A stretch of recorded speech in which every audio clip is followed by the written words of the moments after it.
Merci beaucoup Anne Robillard d'être à Brest, accompagnée de vos d'une partie des chevaliers. Des chevaliers.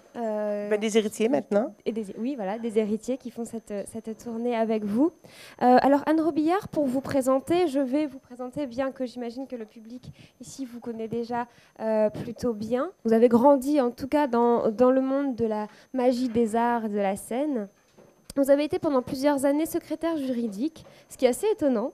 Et on se dit que, eh bien, un jour, vous en avez eu marre et vous avez décidé de vous consacrer à l'écriture, chose que vous faisiez déjà depuis de très nombreuses années. Vous écrivez depuis longtemps. Oui, en fait, je me suis toujours consacrée à l'écriture, sauf que le monde n'était pas prêt à lire du fantastique ou, je ne sais pas, où les éditeurs ne voulaient pas en publier. C'est justement grâce à Harry Potter que les éditeurs chez moi ont compris que oui, le public voulait en lire du fantastique en français.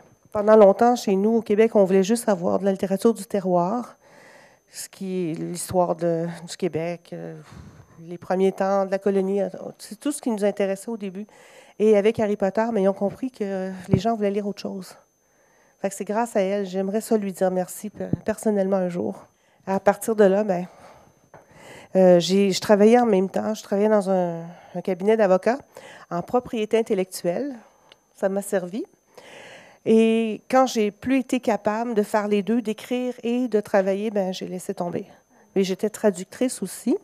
Alors, je pouvais travailler à la maison en traduction et écrire mes livres sans devoir me déplacer juste pour aller travailler. Et éventuellement, j'ai laissé tomber la traduction aussi parce que j'avais trop de romans à écrire. Je pense que j'étais surtout un conteur. Je contais les histoires chez moi quand j'étais petite. Et quand j'ai commencé à apprendre à écrire, que j'ai vu qu'on mettait des mots un après l'autre, que ça faisait des histoires sur du papier, c'était le coup de foudre. C'est vraiment un coup de foudre que j'ai eu. J'ai commencé à écrire, j'avais 6 ans. C'est sûr que ce n'est pas des livres comme ça. J'avais des petites histoires de chauves-souris, de chiens savants, de chats, ce qu'on connaît quand on est petit, les animaux. Après ça, en grandissant, les humains se sont ajoutés à mes histoires. Et ça s'est étoffé. Vraiment, à l'âge de 17 ans, j'ai commencé à écrire plus sérieusement. J'ai une série que j'ai écrite à 17 ans que ma sœur veut absolument que je sorte du classeur. On verra. Il faut que je la relise. Mais j'ai écrit sans cesse. Pour moi, c'est un besoin comme manger, dormir. J'ai besoin d'écrire. Si je n'écris pas, je suis très de mauvaise humeur. Alors, vous publiez en 2006 Qui est Terra Wilder et sa suite, 3 ans plus tard, Capitaine Wilder. C'est un livre qui ne devait pas avoir une suite. Mais je pense que j'ai le mot « suite » écrit dans le front. Ils ont vu que j'avais écrit plusieurs tomes des Chevaliers. Et ensuite, j'ai écrit plusieurs tomes de Ange. Et ils ont dit, Capitaine Wilder, c'est quand la suite? J'ai donné des centaines de conférences au Québec. Et la première question, partout, dans toutes les villes, c'est quand la suite de Terra Wilder? Puis là, je leur disais, il n'y en a pas de suite. Et finalement, j'ai reçu tellement de courriels. J'ai dit, OK, je vais en faire une. Là, première chose que maintenant j'entends, c'est quand la suite du deuxième Terra Wilder? Mais dans 3-4 ans, on verra. Pour l'instant, il faut que je finisse Ange. Il reste un chez nous. Vous autres, vous allez en avoir beaucoup bientôt. Et il faut que je continue les séries aussi. Alors, je ne peux pas non plus... Vous ne pouvez pas cumuler 2 séries d'écriture en même... Je pourrais, mais c'est parce qu'à un moment donné, le cerveau a des limites. Déjà, 2 séries en même temps, c'est beaucoup. Vous avez commencé à publier vos ouvrages il y a une dizaine d'années, une quinzaine d'années à peu près? C'est le 15 octobre 2002. 2002, le premier. Et depuis, 27 tomes publiés. C'est un chiffre énorme. Est-ce qu'il y a Je reprends le temps perdu. Alors, est-ce qu'il y a des choses que vous aviez écrites au préalable et que vous pas reprenez? pas dans ceux que vous avez en ce moment. Pas dans les 27, mais oui, le classeur est plein encore. Donc, les 27, c'est 27 livres que vous avez écrits en 10 ans, quoi. Oui. Alors, est-ce que vous pouvez nous expliquer comment vous faites? Comment est-ce que vous écrivez? Est-ce que vous avez le temps de manger, de dormir? Vous avez le temps de faire des tournées? Je dors très peu. Oui, j'ai le temps de tout faire. Je pense que c'est une question d'organisation comme n'importe quoi dans la vie. Si on veut vraiment faire quelque chose, on s'organise pour le faire. Si on aime le faire, c'est encore mieux. Et moi, au lieu d'aller dans un bureau, de m'installer puis de faire du travail toute la journée, j'arrive dans mon bureau à moi et j'écris toute la journée. C'est sûr qu'il y a des petits trucs à régler en cours de route, l'administration, la famille. Oui, j'ai une famille comme tout le monde, il faut que je m'en occupe. J'ai 2 chiens qui me réclament. Et en fait, j'avais un chien et j'ai acheté l'autre chien pour qu'elle arrête de me réclamer. Et là, maintenant, c'est les 2 qui sont après moi. Mais on organise sa journée. C'est sûr qu'elle finit très tard, ma journée. Souvent, à 1h du matin, je suis encore devant les 2 yeux fermés devant l'ordinateur. Et surtout que j'écris à la main avant d'écrire à l'ordinateur, c'est encore plus long. Mais c'est ce que je fais du matin au soir. Fait que c'est sûr que je suis capable de sortir beaucoup plus de livres que quelqu'un qui écrit une fois par semaine. Et c'est 365 jours par année. En vacances, j'écris. Je n'ai pas écrit des romans tout de suite, j'ai écrit des scénarios. Et peut-être parce que, justement, excusez-moi, j'écris des scénarios, je suis habituée à vous donner plus de visuels. Il faut que, par scène, on donne qu'est-ce qui se passe, qui est là, qu'est-ce qu'ils se disent. Alors, je restais avec ce genre de façon d'écrire, même quand je fais du roman. Je me suis souvent fait dire par les réviseurs, en français, on n'est pas obligé de faire ça comme ça. Les gens sont capables de deviner ce qui n'est pas là. Mais je ne suis pas d'accord. Et j'ai tenu tête à mes éditeurs et je voulais vraiment vous décrire ce que je voyais, ce que je ressentais, qui était là, pour que vous vous sentiez dans l'action vous aussi. Un peu comme au cinéma. Je vous ai fait du cinéma sous forme de roman. Ben, c'est mon cadeau de l'an 2000. Au lieu de la fin du monde, en l'an 2000, moi, j'ai eu un gros rêve extraordinaire. J'ai rêvé que je traversais la cour du château d'Émeraude. C'est d'ailleurs pour ça que je pouvais vous le décrire sur les sites Internet. Je l'ai vu. Avec le chevalier Wallan, qui m'a raconté sa guerre, qui durait 40 ans. Je me suis réveillée, je dis oh, j'ai écrit tout ce que je venais de voir, tout ce que je pouvais me souvenir, en mots-clés. Et le lendemain matin, j'ai repris les mots-clés et le rêve revenait au fur et à mesure où je trouvais mes mots et j'ai rajouté.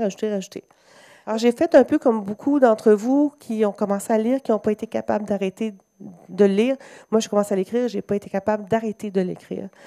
De l'an 2000 à l'an 2002, j'ai écrit les 7 premiers tomes, sans arrêt, là. Et j'ai continué. L'histoire me passionnait autant qu'elle passionnait beaucoup de gens. Là, j'ai appelé ma sœur, parce que j'ai une petite sœur, un bébé sœur de 10 ans de moins que moi, Claudia, qui est ma première fan, qui a tout lu ce que j'ai écrit, même ce qui n'est pas encore publié. Et elle m'a dit, c'est une histoire extraordinaire, tu devrais la publier. Je dis, écoute, je ne suis même pas publiée, je ne peux pas arriver chez un éditeur avec « Bonjour, j'ai 12 tomes ». Mais elle m'a dit, écris-le quand même. Et je pense que c'est ça, je ne sais pas qu'est-ce qu'elle a, cette histoire-là. Je pense que c'est la poudre magique qu'il y a dedans. La poudre magique. On commence, on ne peut pas arrêter. Même moi. Est-ce qu'on peut demander au roi Onyx de nous parler de son royaume, de sa façon de régner? Majesté. Bon, tout premièrement, les souverains, il n'y en a pas d'autres que moi. Dans mon royaume. Émeraude. La reine également, bien sûr. Merci. La reine n'est pas d'accord. Non, mais je le laisse La parler. reine ne veut pas devenir impératrice. Chaque chose en son temps. Ça lui fait plaisir, laissez-le parler. D'autres questions? Est-ce que tu aimes ton royaume, à part que tu... Il n'est pas assez grand. Pourquoi se contenter d'un seul royaume? Ben, gouverne déjà celui-là, ce sera déjà pas mal. Quel est le prochain royaume que vous souhaitez conquérir? Excellente question. Oui. Je n'ai pas eu le temps d'y penser encore. Mais ça ne saurait tarder. En fait, je ne veux pas vous donner trop d'indices sur ce qui s'en vient, mais l'autre côté des volcans, ça l'intéresse beaucoup. Il y a des groupes un peu, des complots, des Non, il n'y a pas gentils, de complot, mais mais il y a des divergences d'opinion, je dirais. comment se passe la vie avec le roi Onyx? C'est pas facile tous les jours. Bon, j'ai une fille qui devient comme son père. Parfaite. J'ai des enfants. Je suis pas d'accord, hein. J'ai des enfants qui sont un petit peu en dispute avec leur père. Ils m'écoutent jamais. Ou tu ne les écoutes jamais, mais c'est un point de vue. Hein. Sinon, tout va bien. Vous présentez, en tout cas, vous êtes en France ces jours-ci pour la parution des Héritiers dans Premier tome, oui. Premier tome, qui est une suite des Chevaliers d'Émeraude. Oui, c'est la suite, 15 ans plus tard, que les gens m'ont demandé qu'est-ce qui se passe, qu'est-ce qu'ils font, est-ce qu'ils ont des enfants, est-ce qu'ils sont mariés. Puis finalement, c'est quelqu'un qui m'a demandé qu'est-ce qu'il y a de l'autre côté des volcans. On sait qu'il y a des pardus, on sait qu'il y a des araignées. C'est Liam. Donc, j'ai dit, il y a d'autres choses et j'aimerais qu'on voit. J'en ai profité pour vous montrer aussi d'autres cultures. Qu'est-ce qui arrive quand on s'en va dans un pays où la culture est différente? Comment on doit réagir? Il y a des personnages qui réagissent bien, des personnages qui réagissent moins bien. Je vise toujours Onyx. Je le tourmente, mais je l'aime beaucoup. Fait que c'est ça, je veux vous présenter qu'est-ce qui se passe après. Mais c'est vraiment à votre demande, parce que j'avais pas l'intention de continuer la série. Moi, j'en avais une autre à écrire, mais j'étais inondée de courriels de jeunes et de moins jeunes. Et même au supermarché où je vais, je me suis fait accrocher par des gens. Là, vous devriez continuer. Je dis, OK, je vais y penser. Mais je ne savais pas trop où comment je pourrais vous amener là. Puis finalement, c'est encore à cause d'Onyx, qui était malade. J'ai dit, on va en profiter, on va aller trouver le remède de l'autre côté. En Kiziev, alors, OK, il y a 15 ans, la guerre est finie. Il y a des chevaliers qui sont retournés chez eux. Il y en a qui sont mariés. Il y en a qui ont eu des enfants. Il y en a qui en ont marre d'être tranquilles chez eux. Il y en a qui auraient aimé rester tranquilles, comme Adrien, mais qui a été mêlé aux événements. Et je pense qu'ils seraient restés dans leur petit coin avec élever leurs enfants, se préparer quand même au cas où il y aurait une troisième menace. C'est quand même la deuxième invasion qu'ils ont subie d'un peuple, peut-être d'autres. Mais la vie a repris son cours. C'est vraiment... c'est pas le paradis, on se reconstruit. Il y en a qui sont retournés dans leur royaume d'origine, il y en a d'autres qui sont épousés des gens d'autres royaumes. Le roi Adrien en a profité pour mettre la bibliothèque en ordre parce que c'est un fouillis terrible avec le magicien Lun. Et quand il a commencé à m'expliquer que les chevaliers, il y avait 7 chevaliers, qu'il y avait 7 écuyers et que ça grossissait de façon exponentielle, je dis, oh là là, j'ai un problème. Et je suis allée vers une arme que je ne maîtrise pas très bien, l'Internet. Et j'ai trouvé des bases de données de vieux prénoms celtes, turcs, français. Et j'ai pris ce que j'aimais dedans. Je me suis fait une petite réserve. Mais attendez de voir les noms que dans celui-là. Parce que les civilisations que vous allez rencontrer sont très différentes. Alors, quand on rencontre un personnage comme Napal Walka et sa sœur Astalkal et sa fille Ayarkutek, vous allez voir que vous allez trouver les premiers bien faciles. Mais c'est des civilisations différentes. Essayez pas de passer des heures à essayer de les prononcer. Juste le lire. Suivez l'histoire, laissez-vous bercer par l'histoire. Il y en a un en particulier, c'est dans le prochain tome, dans le deuxième, où il n'y a personne qui le prononce pareil. J'ai hâte de vous entendre le prononcer. La base du roman, comme je dis souvent, ce que Welland m'a donné, c'est le dessin sur le canevas et j'ai mis la couleur. Donc, j'en ai profité pour faire plusieurs choses. Les écuyers, j'en ai parlé un peu plus parce que je voyais souvent à la télévision des crimes commis par des enfants et je trouvais ça abominable. Et je me suis dit, pourquoi il y a des crimes commis par les enfants? Parce qu'on a oublié certaines valeurs. Alors, j'ai ramené les valeurs dans le livre. Fait qu'un auteur peut en profiter justement de son œuvre pour faire des petits trucs comme ça. Je suis très influençable. Tous les courriels que je reçois m'influencent. Toutes les questions que je me dis, « Ah, mais c'est vrai ça, je n'ai pas parlé de ça. » Ou « C'est vrai que j'aurais dû faire ça. » Bien, ça reste dans ma tête et ça continue de travailler.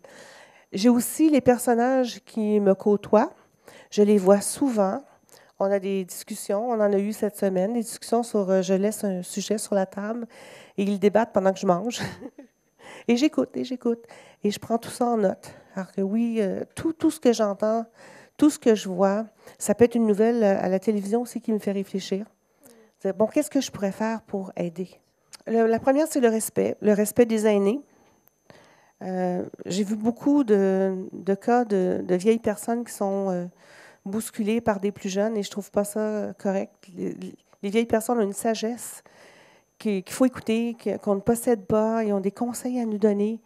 Et je trouve ça malheureux d'entendre des gens dire « Ah, tais-toi, tu ne sais pas de quoi tu parles », alors qu'il y a un vécu qu'on n'a pas.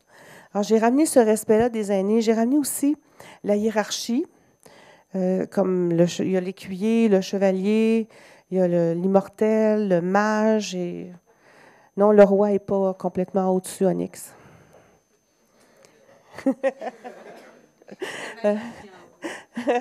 La majesté aimerait bien être au-dessus de tout ça, mais ça reste encore parent d'art. Ça reste les dieux suprêmes. Il y a ces choses-là. Il y a la fraternité aussi. À mon avis, à mon humble avis à moi, c'est que si on a tant de problèmes sur la Terre, c'est qu'on est devenu très individualiste. On ne pense pas aux autres quand on prend une décision, on pense seulement à soi. Donc, j'ai ramené le travail d'équipe, la collaboration, la fraternité dans les chevaliers, que c'est la seule façon de sauver notre monde. Est-ce qu'on pourrait parler de magie et C'est pas des gros pouvoirs magiques, c'est des pouvoirs magiques qu'ils ont eu surtout pour se défendre et aussi se projeter où on veut par vortex. Oui, la télé. C'est encore un problème. On sait jamais où on va atterrir. Non, et Onyx n'a toujours pas accepté de me l'enseigner, donc je crois que je vais harceler la sang. Je n'y vois pas l'intérêt. On va la sauver de toute façon. C'est pas grave, on T'as un ira. mari qui va t'aider. Non, mais j'irai avec les bouteilles de vin aussi, des fois ça fonctionne.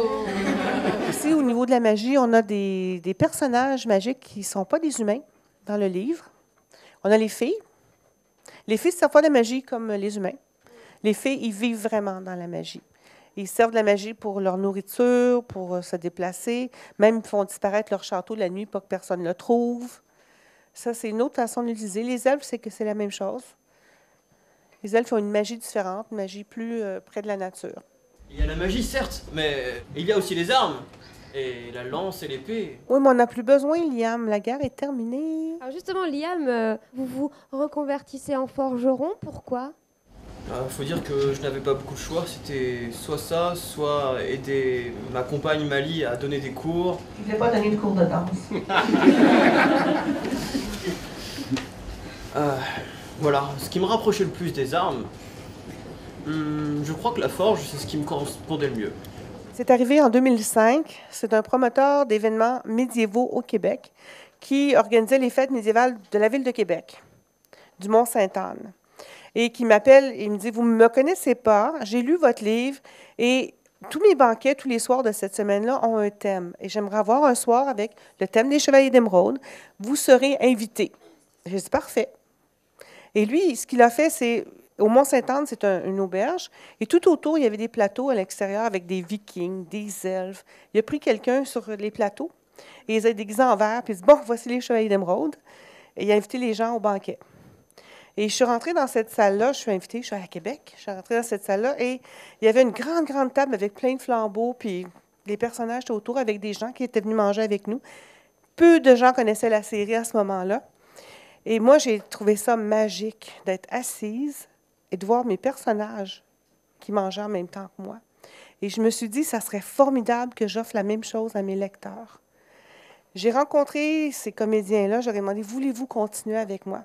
De tous ces gens-là, il en reste seulement un maintenant qui est encore avec moi. Les autres sont partis faire des carrières ailleurs. Et on a commencé à faire des banquets, mais je leur ai donné de la formation. Ils ont des formations en arts martiaux, en épée, en improvisation. On leur donne vraiment beaucoup, beaucoup de formations. Ils se voient souvent. On a des événements ensemble pour qu'ils apprennent à se connaître. Et on a commencé comme ça à faire des banquets où ils m'accompagnaient. Si j'ai des questions, je me pose des questions sur quelque chose à faire et que je ne suis pas certaine, je les réunis, on fait un repas et on en discute. Et j'écoute ce qu'ils ont à me dire. Puis après ça, je ne fais pas nécessairement ce qu'ils m'ont dit, comme ils ont découvert eux-mêmes, mais l'idée de base est bonne. Et en fait, je les emmène ici, c'est pour votre plaisir à vous. C'est sûr que moi aussi, j'aime ça les avoir avec moi pendant une tournée de 10 jours. C'est très intéressant d'être avec eux tout le temps et de pouvoir discuter tout le temps. Mais c'est surtout pour vous que je les emmène, pour essayer de recréer un peu la magie. Quand on fait le banquet dans un château, on n'a pas de château au Québec, mais quand on fait le banquet ici, en France, dans un château, c'est comme si vous entriez à Émeraude. J'essaie de refaire ça dans les librairies, en les emmenant. C'est sûr qu'on n'a pas tout ce qui va autour, mais c'est le plus près que je peux vous approcher de la magie.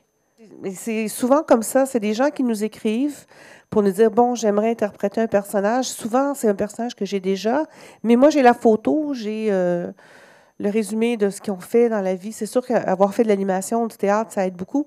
Pour vous rencontrer, il faut avoir fait de l'animation, c'est sûr. Quelqu'un qui serait timide ne serait pas capable de venir vous rencontrer. Il y a des gens souvent que je vais rencontrer pendant qu'ils sont en séance de signature, je vais dire à quelqu'un, oh, toi, tu me ferais un bon personnage, je vais l'inviter à nous écrire. Chacun a son histoire, il n'y a personne qui c'est la même chose. On en a eu de toutes les sortes. Il y en a qui sont rentrés puis ont fait rentrer leurs parents, ou du contraire. J'ai des parents qui sont rentrés, qui ont fait rentrer leurs enfants. Et c'est des coups de cœur, hein, la plupart du temps. C'est pas mal tout des coups de cœur. Si vous saviez. On pourrait écrire un livre juste là-dessus. Ah, mais il y a toujours des nouveaux. Alors, je peux pas. C'est entre 6 ans et quelques mois. Parce qu'il y a beaucoup d'évolution au sein de la troupe. J'adopte facilement. On s'attache. C'est comme tous mes enfants, j'ai une grosse famille. On fait des œuvres aussi au Québec. On va voir les enfants malades dans les hôpitaux.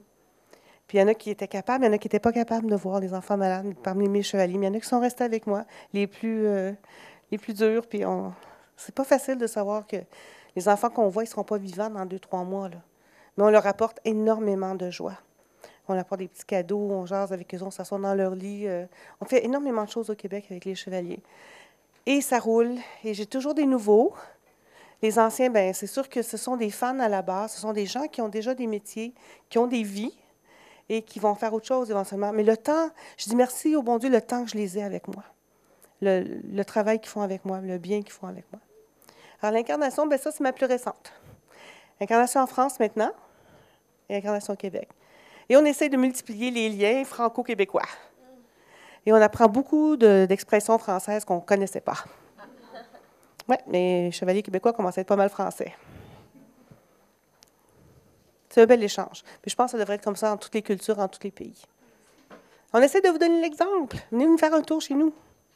Je viens souvent en France, mais pas nécessairement toujours dans les mêmes régions. J'ai souvent fait Paris, autour de Paris, dans le nord-est. J'ai de la misère avec mes points cardinaux. Une chance que ce n'est pas moi qui cherchais les insectes, je ne les aurais jamais trouvés.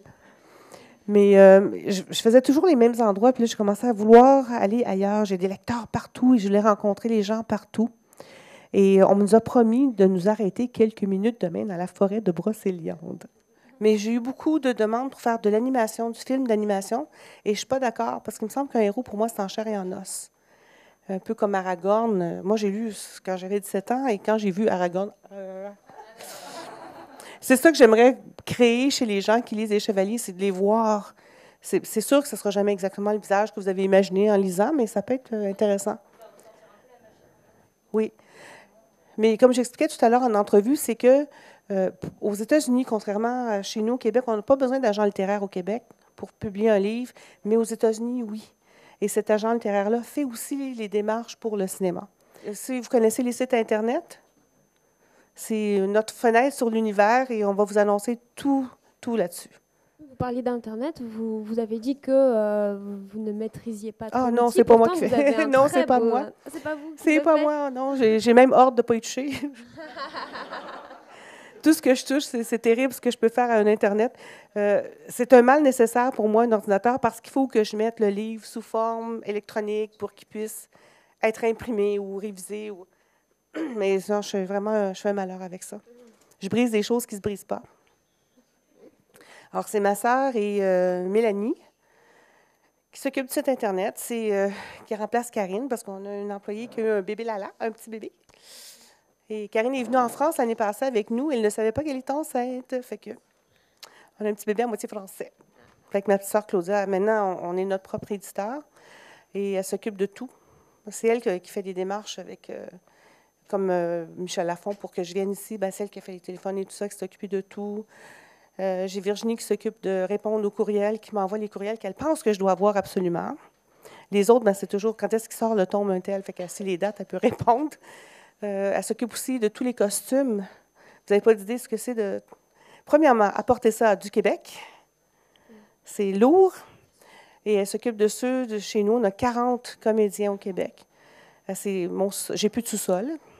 Ce sont que des costumes. Et on a des petits produits dérivés qu'on offre aux gens. On n'est pas une compagnie pour faire des produits, mais il y en a qui veulent les petites croix, les petites choses pour avoir un petit quelque chose avec les chevaliers. Ça, il faut le garder chez nous aussi, il faut s'en occuper, il faut les envoyer. Fait que non, si je faisais tout ça, j'écrirais plus de livres. Fait que j'ai plein de monde autour de moi qui m'aide.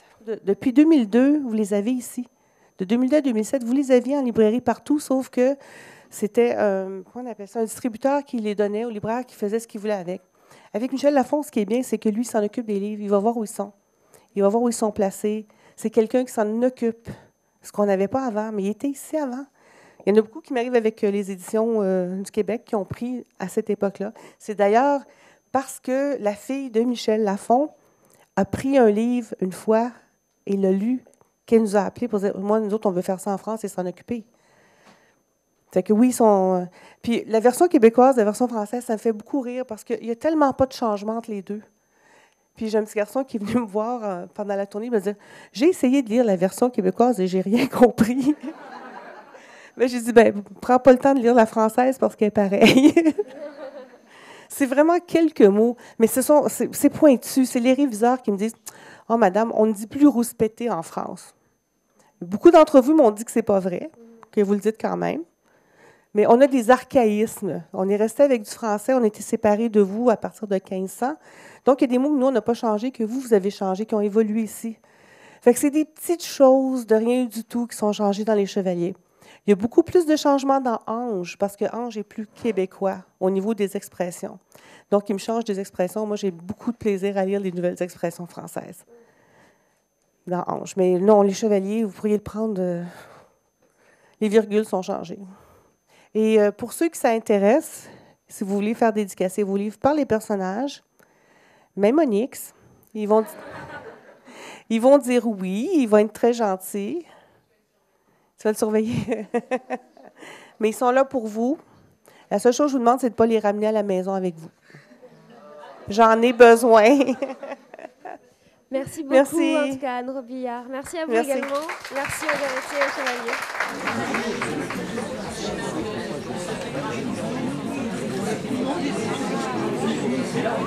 Oui.